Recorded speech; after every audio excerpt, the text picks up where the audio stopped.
Good afternoon, everybody. Thank you very much for inviting us to this presentation. Very excited to share with you a very exciting story that we have with Fibrocell Science.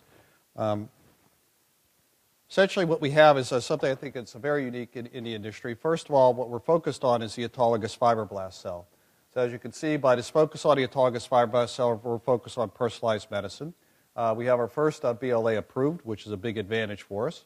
And we're using the technologies that we have to develop our business in a very significant way with breakthrough medicines, primarily focused on skin and skin conditions for which there's very little competition. One of our major strategic aims is to take the BLA, which we already have approved for our first brand called LAVIV, and get new indications for this product. We'll have more on this in the presentations we follow. We've also done some very exciting research collaborations with one with the Atrexon Corporation, which recently filed an IPO. Their market cap is $2.5 billion. They're a synthetic biology leader. In essence, what we're trying to do with our two companies is take advantage of the capabilities that we have and which are unique to each of us. First of all, we know how to make cells. We know how to make fibroblast cells. The fibroblast cell, as you know, is a relatively large cell by nature. It's relatively easy to grow in terms of cell production. And therefore, basically, because it resides everywhere in the body where there's connective tissue, with the skin being very large connective tissue, it makes it the ideal product for genetic modification, which Atrexon brings to the table. In essence, what we're going to be able to focus on is to take genes and gene constructs, insert them into the fibroblast cell through transfection, and deliver them to the site where they're needed so we could treat very difficult to treat diseases on a localized basis and avoid systemic therapies. Very exciting opportunity for us. We also have a great collaboration with UCLA and MIT. We're focused on the conversion of skin samples into iPS cells, making great progress on this front. We also have identified purified mesenchymal stem cells within the skin. We think this is a nice source of getting mesenchymal stem cells, much easier at sourcing them from other parts of the body. We're in a very good cash position as well, so we think we're poised for great success. As I said, the fibroblast cell, in addition to being a large cell and the fact that it has been shown to be able to be transfected, it also is responsible primarily for the production of collagen, which is important in a number of skin conditions which we're focused on. This is really our strategic slide, the one we focus on most. This drives all of our behaviors within the company. In essence, we have basically three major legs to our strategy. As I mentioned earlier, the purple circle is our first strategy, which is get new indications for a product that's already FDA approved. Principally, we're focused on, we have a phase 2 study underway in restrictive burn scars. We're also going to be in the clinic very soon for vocal cord scarring.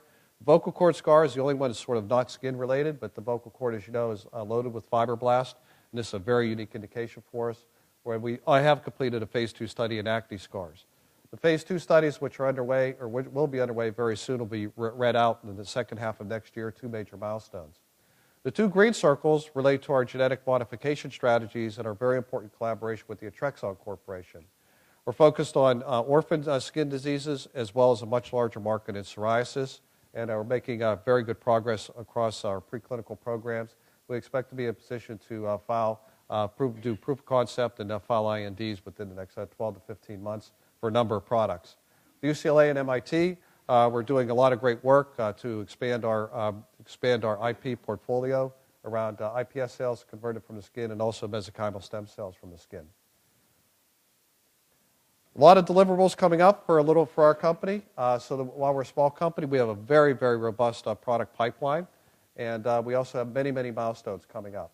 And the purple lines are basically our LAVIV extension strategies. As I said, our phase 2 trials will report out in the second half of next year. We think those are going to be tremendous value points. Currently, with acne scars, we're in the end of phase 2 discussions with the FDA. Hopefully, we'll have those resolved in the near future. With all the green lines, these are basically what we're working on with Atrexon. Our most advanced preclinical program right now is for restrictive dystrophic epidermolysis bullosa, and we have others following that would fall in the autoimmune category. It's worth repeating that what we're doing with Atrexon is very unique and on the cutting edge of medicine. What we're doing is combining cell therapy with their ability to, we're accessing their tools, which is a large library of genes, and we're attacking these diseases by transfecting these genes into the fibroblast cell and delivering them locally underneath the skin to treat these very difficult conditions in a very meaningful way with localized treatment. Very exciting project. Many, many milestones coming up from our UCLA and MIT initiatives too. What we hope to be able to do is identify and purify, which we already have done, these stem cells in the skin, and work with the engineers at MIT to figure out basically what type of conditions in which we can grow large numbers of these mesenchymal stem cells. We're also making great progress with, for example, genetically modifying a fibroblast cell so that it can produce BMP2. BMP2, as you know, is a bone-producing element protein. And what we've shown is that we can effectively grow bone. We've also shown in animals we can do this without causing very much inflammation at all. So very exciting opportunities coming up for us. So a lot of news flow. So basically, the markets we're pursuing are all big. Big takeaway for this point is that every one single of these markets have no FDA-approved product for any one of these categories. So each and every one of these could be very, very big home runs for us. And we know our product works in these categories. We have pilot studies that we've done at UCLA and vocal cord studies. We have a number of fantastic case studies that we've seen with our burn scar program. And we had wonderful results with our phase 2 program with acne scars. This just dramatically shows what we could do with restrictive burn scars. People get burn scars. They oftentimes lose their mobility. Those scars form. What we do is basically take a sample of their skin, produce their fibroblast cells, inject it into the scar tissue, and basically people start to get their movements back in their fingers, or basically, as a patient did on the lower right, had full mobility returned to her in terms of her neck movement. In terms of vocal cord scars, a tricky little issue to treat. You know, the vocal cord is a small space to inject. We basically take the fibroblast cells, we go right below the Adam's apple. The physician is guided by endoscopy, and we're able to inject the live cells right into the scar tissue and return voice to the patient. So very exciting pilot. Really looking forward to getting this study in the clinics. Acne scars are clear evidence that our product really works. Before and after pictures are nothing short of stunning.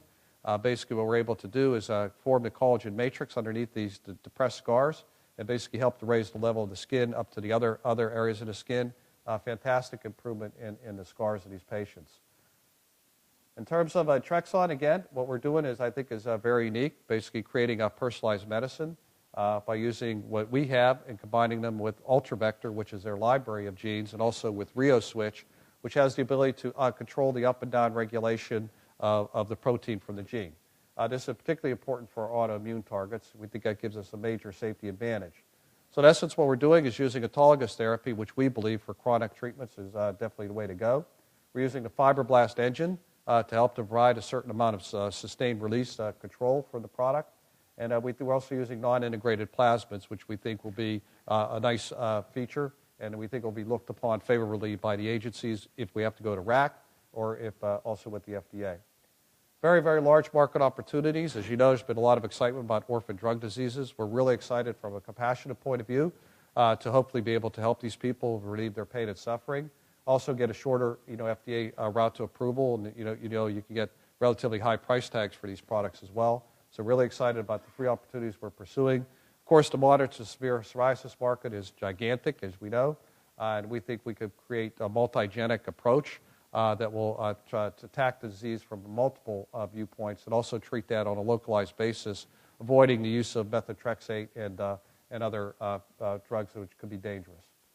In terms of RDEB, this is just an example of what we're doing. The RDEB patients suffer greatly, largely because they do not produce collagen 7 from their fibroblast.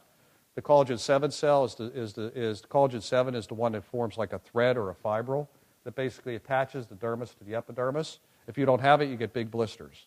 So basically what we've done is we know the gene, we've constructed the gene. As we speak right now, we're collecting samples of skin from patients that have the disease, and we'll be doing transfecting the gene to produce collagen 7 back into the cell and hopefully be able to relieve the pain and suffering from these people.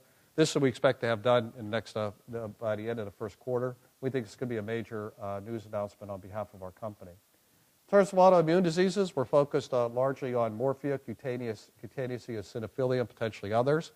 With these particular diseases, as you know, not only do we have to get the gene or gene combinations into the fibroblast cell, we also have to be able to control the up and down regulation from, as you know, is very important in autoimmune disease. These are 2 fantastic advantages that we have through our research collaborations and exclusive channels of collaboration with the Trexon Corporation. And again, basically using this localized treatment as opposed to systemic treatment. Basically, the RioSwitch is just highlighted here. The way I look at it is I'm not a scientist, but I look at it as kind of like a dimmer switch with the ability to basically control the release of the protein. In the case of some of these diseases, what we'll be doing is we develop a ligand, and our ligand will be applied topically as opposed to orally. So basically inject the fibroblast into the site of the lesion and use the topical ligand to sort of help to control the expression of the protein. UCLA and MIT making fantastic efforts, as I said, with our mesenchymal stem cell program, continuing to build to our IP portfolio, which has been very impressive, and also basically working on the iPSC cell front. So basically, we've been able to convert skin cells to different types of cells. Very excited about that.